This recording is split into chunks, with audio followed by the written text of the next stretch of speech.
कहते हैं भक्ति सच्ची हो तो ईश्वर को भक्ति के सामने आना ही पड़ता है और ईश्वर के जिसे दर्शन हो जाए उसे कुछ न कुछ देकर ही जाते हैं। एक ऐसे ही भक्ति की कथा है जिसे भगवान श्री कृष्ण ने दर्शन दिए और जाते जाते शरीर पर शंख और चक्र के निशान।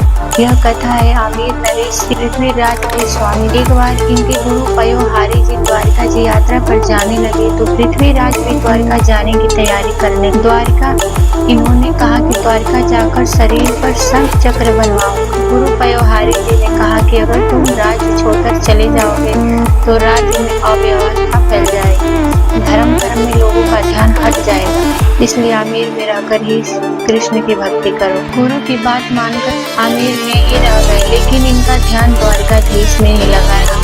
रात में जब सोए हुए थे तब उन्हें लगा कि अचानक तेज प्रकाश फैल गया है और भगवान श्री द्वारिकाधीश स्वयं प्रकट हो गए। राजा श्री पृथ्वीराज जी ने द्वारिकाधीश जी की परिक्रमा की और प्रणाम किया। भगवान ने कहा कि तुम अब गोमती संगम में डुबकी लगाओ।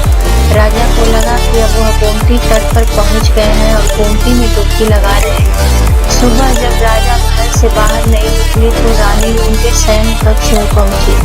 रानी ने देखा राजा सोए हुए हैं और उनका पूरा शरीर भीगा हुआ है, जिसने स्नान करके आया। रानी ने देखा कि राजा के बाजू पर शंख और चक्र के निशान उभर आए।